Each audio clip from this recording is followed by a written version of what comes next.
Boa noite.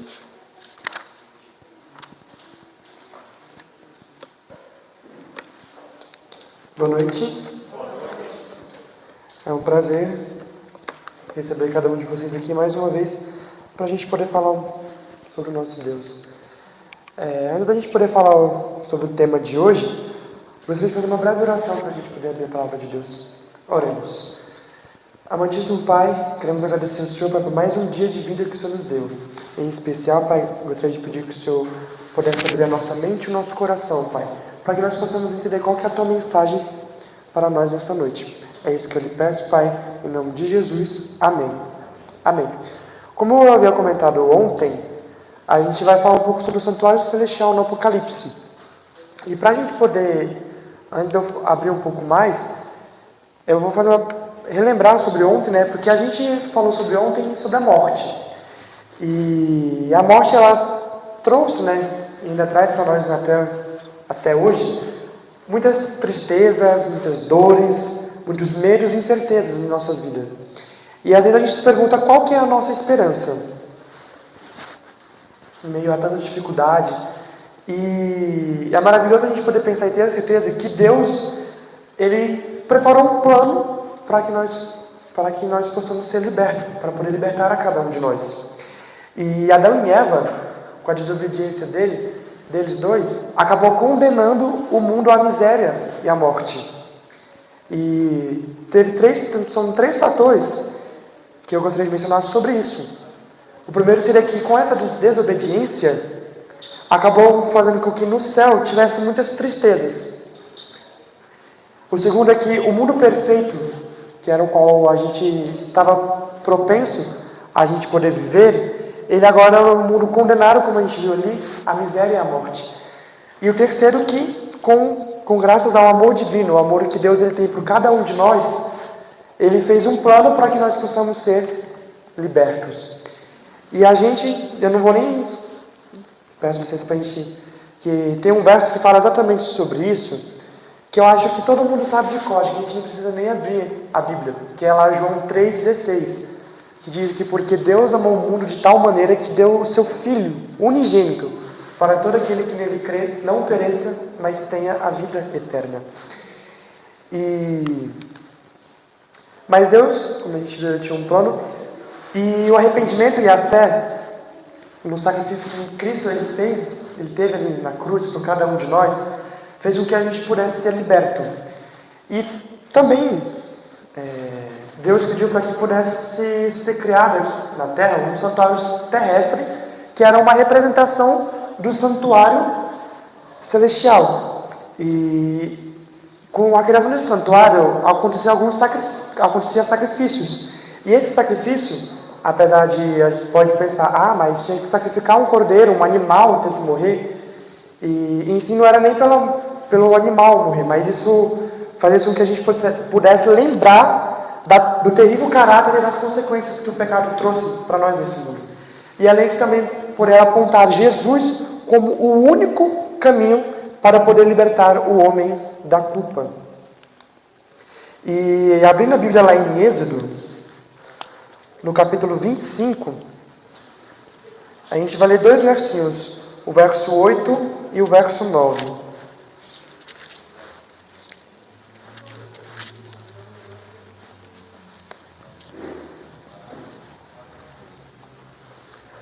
Bom, no Êxodo capítulo 25, verso 8 e verso 9 diz assim: E me farão um santuário para que eu possa habitar no meio deles, segundo tudo o que eu te mostrar para modelo do tabernáculo e para modelo de todos os seus móveis, assim mesmo o fareis. Então, Deus ele deu uma instrução clara ali para Moisés de como seria esse santuário. Ele queria que fosse exatamente do mesmo jeito que Deus passou, era para ser feito exatamente daquele jeito. E todo o material que foi usado ali, né, para poder construir esse santuário terrestre, eram através de ofertas que eram trazidas pelo povo. E a gente não vai ler aqui o capítulo 31 de Êxodo, mas mencionando, no capítulo 31 de Êxodo, Deus, ali menciona que Deus, ele capacitou cada um daqueles homens para poder fazer aquela obra. E nisso, a gente pode tirar uma lição espiritual, que quando Deus nos pede para a gente poder fazer alguma coisa, Ele nos habilita e também Ele providencia os meios para que a gente possamos realizar. E isso é em tudo em nossa vida. Isso tanto no nosso trabalho, como também nos nossos relacionamentos, na igreja também. E na igreja tem vários exemplos. Às vezes a gente pode pensar, tá, mas eu não sei cantar, eu não sei falar, pregar e vir aqui na frente, não sei tocar. O que eu posso fazer? Bom, a gente primeiramente precisamos orar a Deus pedindo instrução para que Ele possa nos iluminar qual que é o meio que a gente vai poder espalhar o Evangelho. E tem várias áreas que nós podemos trabalhar aqui dentro da igreja. E falando um pouco sobre a estrutura do santuário ali, cada parte tinha uma representação. Bom, no pátio tinha o altar, aqui era o pátio, tinha o altar ali de sacrifícios, que esses sacrifícios eram feitos diariamente. E lá em Efésios, se a gente abrir lá em Efésios, no capítulo 5, no verso 2...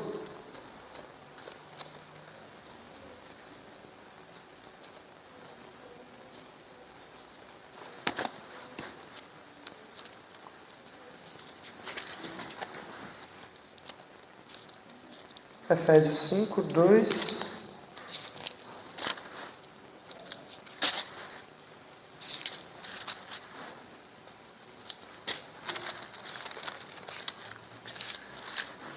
Diz assim: E andai em amor, como também Cristo nos amou, e se entregou a si mesmo por nós, como oferta e sacrifício a Deus, em aroma suave. Então esse verso é só uma representação que estaria explicando qual que seria essa representação ali do altar de sacrifícios, que eram feitos diariamente, que era para poder lembrar, no caso ali, como que não havia acontecido ainda, mas era como se fosse uma representação que Cristo, Ele daria a vida por cada um de nós ali na cruz, como a gente viu lá em João 3,16. E aí nós temos a bacia, que era a pia, né? Que era chamada de pia, que ali lavava-se as mãos e os pés antes de qualquer sacrifício que fosse feito. E também, ao poder entrar nos outros compartimentos ali, que eram considerados mais santos, precisavam ser lavados ali nessa pia. E a água que era utilizada dentro dessa pia, ela tinha uma representação.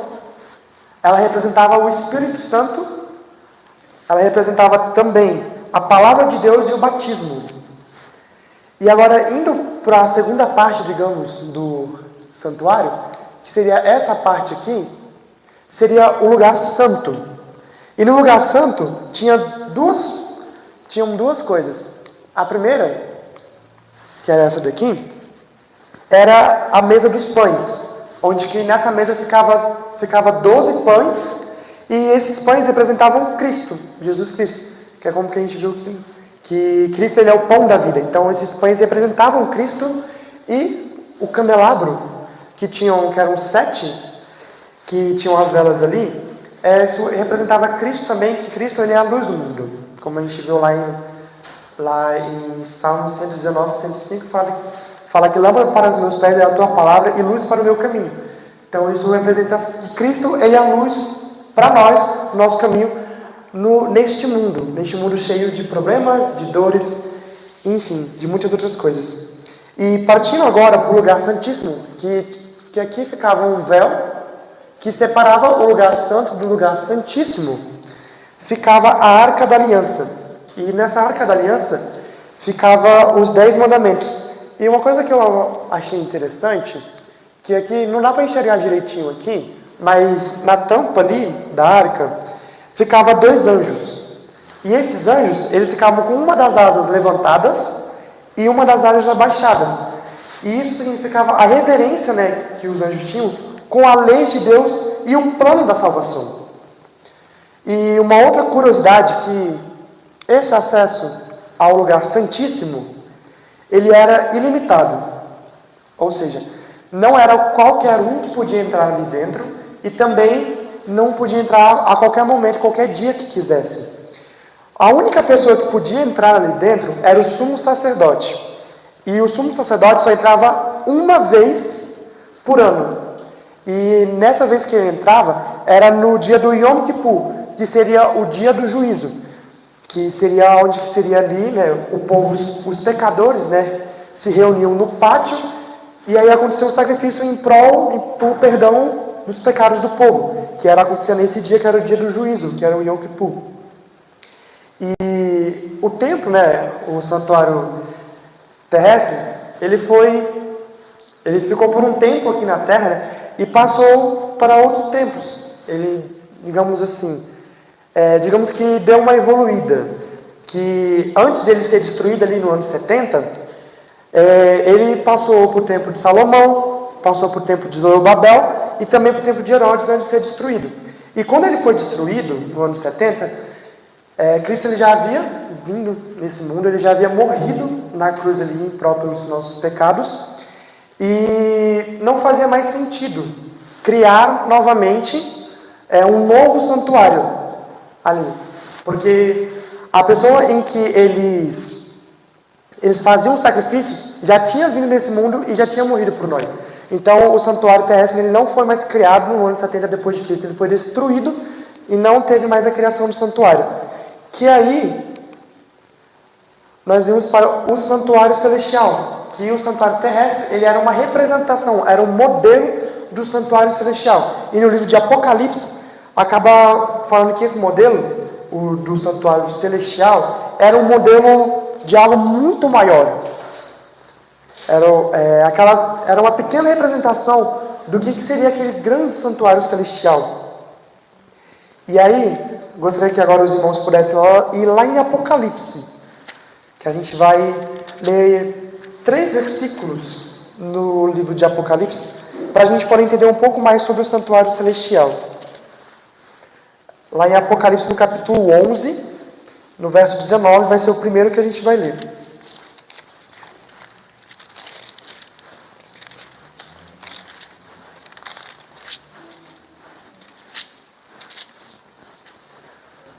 Apocalipse, capítulo 11, no verso 19, diz assim: Abriu-se então o santuário de Deus, que se acha no céu, e foi vista a arca da aliança no seu santuário, e sobrevieram relâmpagos, vozes, trovões, terremotos e grande saraivada. Agora a gente vai voltar para o primeiro capítulo de Apocalipse, no capítulo 1, no verso 12.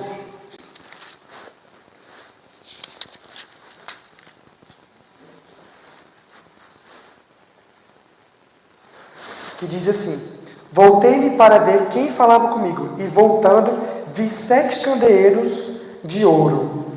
E aqui, essa Apocalipse 1:12, fala a representação que a gente já viu sobre os candelabros ali, que seria que ele é a luz que ilumina a nossa vida, que ilumina o mundo.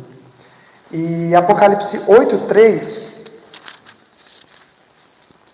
diz assim: Veio outro anjo e ficou de pé junto ao altar, com um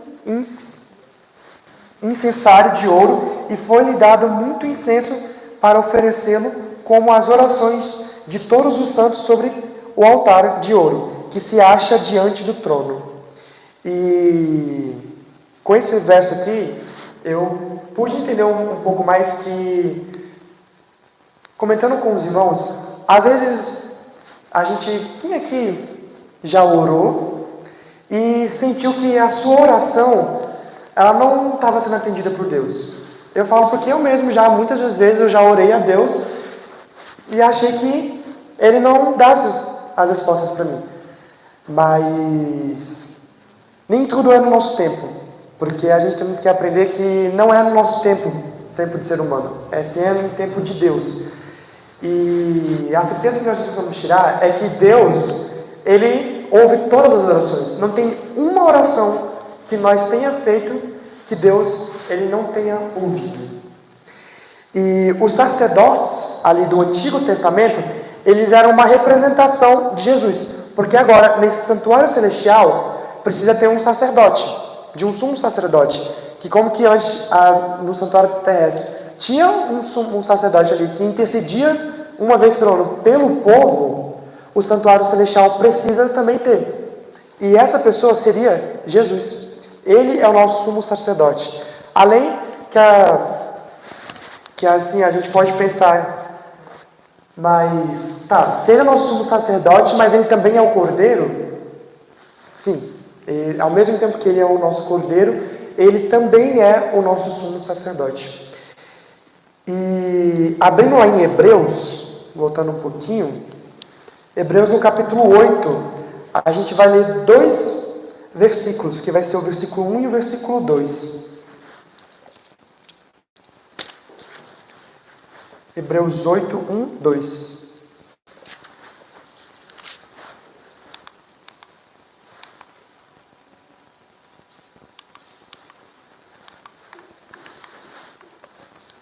Bom, na minha Bíblia diz assim: ora, o essencial das coisas que temos dito é que possuímos tal sumo sacerdote, que se assentou à destra do trono da majestade dos céus, como ministro do santuário e do verdadeiro tabernáculo que o Senhor erigiu, não o homem.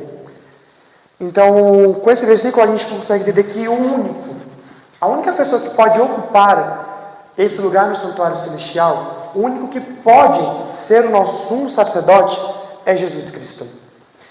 E sobre o santuário tem alguns significados que a gente possamos tirar dele também, de cada uma dessas partes do santuário.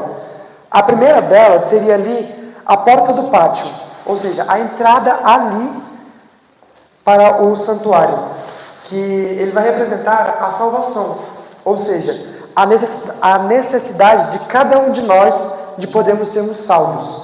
Que nós conseguimos isso mediante a nós se rendermos a Cristo e nos entregarmos a Ele.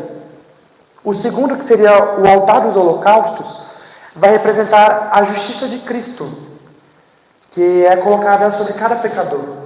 Ou seja, a justiça dele por cada um de nós.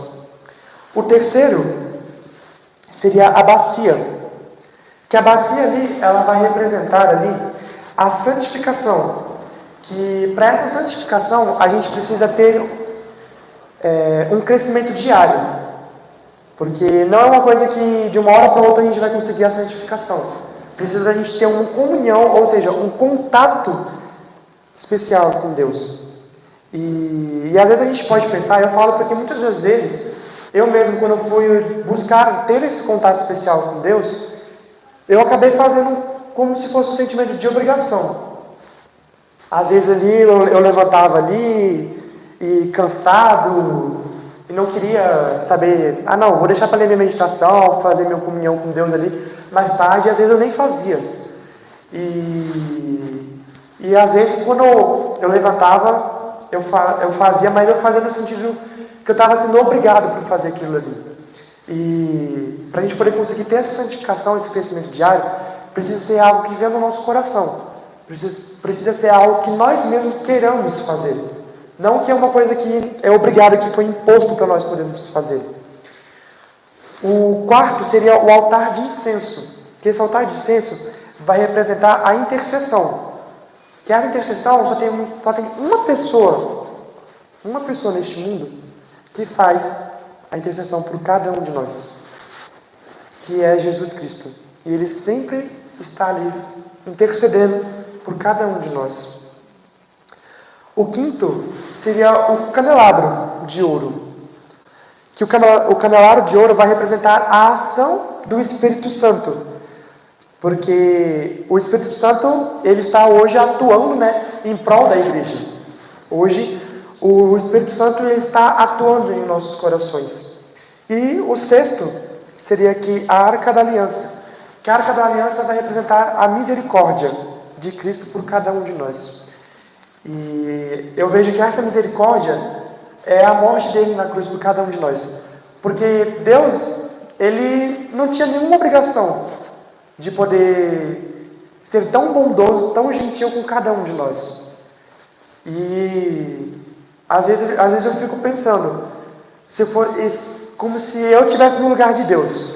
Será que se eu estivesse no lugar de Deus, às vezes a gente parando para pensar agora, se a gente estivesse no lugar de Deus, A gente daria o nosso único filho para poder salvar uma nação, uma humanidade que às vezes não quer saber de você? Eu já parei para pensar muito nisso e eu acho que, sendo sincero, eu acho que não. Acho que se eu fosse eu, acho que eu não faria isso. E mesmo assim, mesmo Deus sabendo que muitas das vezes a gente deixa Ele de lado, Ele deu o seu Filho na cruz por cada um de nós. Ele teve misericórdia por cada um de nós. E continuando em Hebreus, eu gostaria de ler 2 versos, que é no capítulo 9, que é o verso 13 e o verso 14.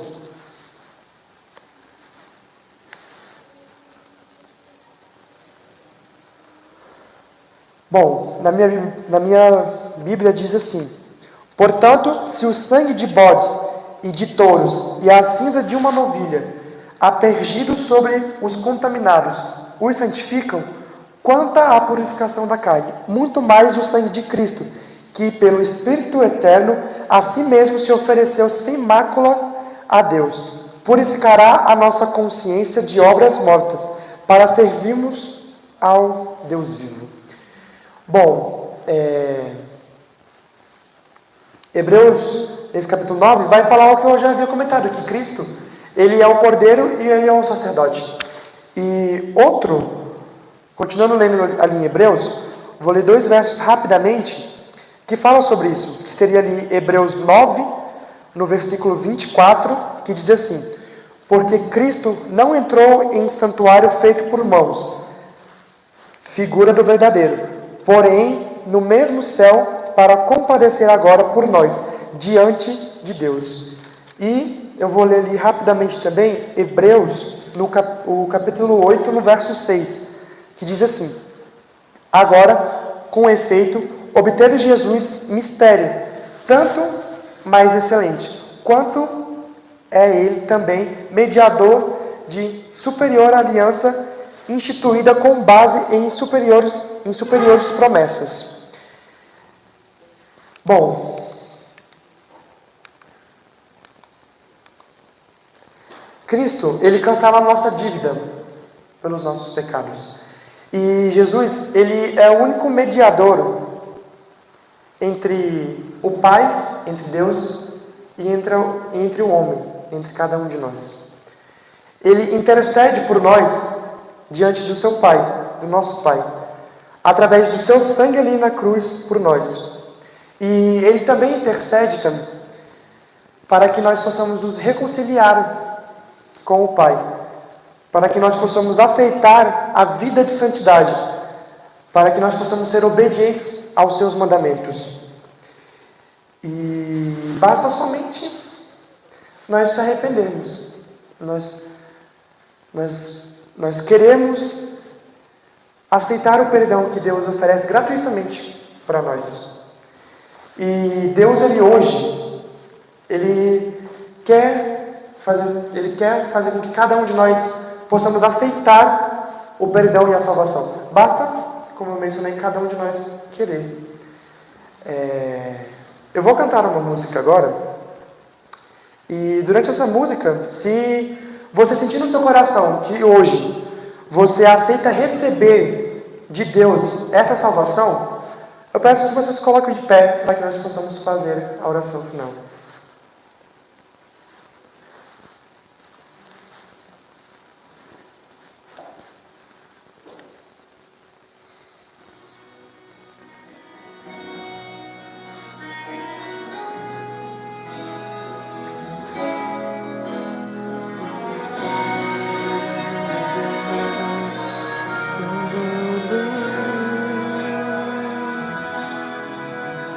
Como é bom ser cristão quando tudo está bem pro seu lado. Os amigos sorrindo lhe abraçam e estão com você. Não é mal se a fama faz parte do seu dia a dia. E dinheiro se tem pra fazer o que bem se entender. É tão fácil cantar, é tão fácil falar, sem parar pra pensar no amanhã, sem talvez meditar no amor de Jesus por você. Mas se tudo se vai para sempre, inclusive os amigos, e doenças lhe afligem, a fama já não mais existe. É mais fácil agora afastar-se de Deus no momento de tanta aflição, pois ao invés de você orar com fé, você crê em seu próprio poder. Fique junto de Deus e não deixe passar esta chance de sofrer o que preciso for, mas ao lado de Cristo. Busque a Deus, meu irmão, e abra o seu coração. Peça então o poder para vencer. Só assim a vitória e a paz você vai encontrar. Fique junto de Deus e não deixe passar esta chance de sofrer o que preciso for, mas ao lado de Cristo. Busque a Deus, meu irmão, e abra o seu coração. Peça então o poder para vencer. Só assim a vitória e a paz você vai encontrar. Só assim a vitória e a paz você vai encontrar.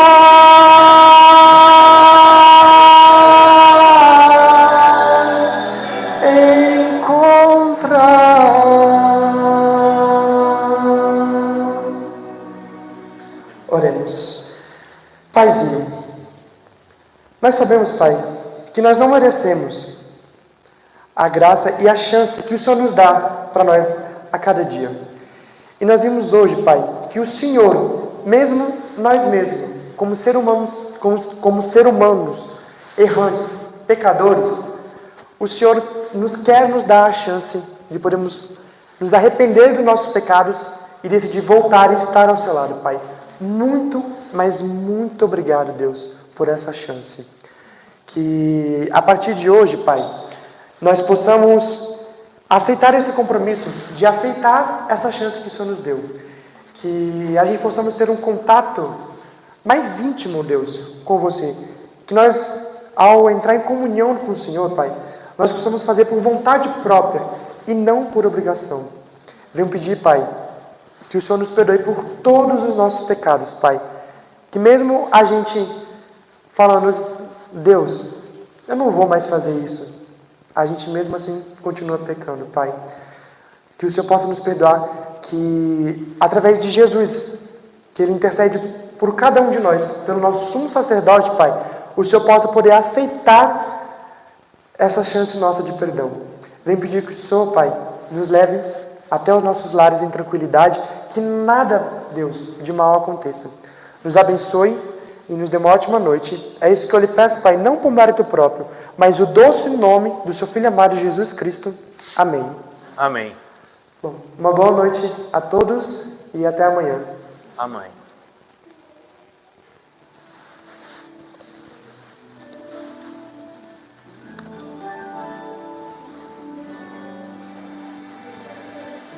Obrigado a todos por sua presença, os amigos que estiveram conosco aí através do YouTube também. O Espírito Santo te abençoe e te guarde. O pastor Rian estará ali às portas para cumprimentá-los.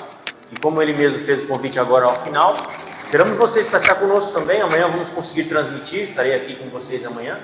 E vai ser bênção. Chame seus amigos, seus convidados, seus discípulos e vamos juntos aqui prestigiar a palavra de Deus que será pregada mais uma vez através do seu servo, pastor Rian.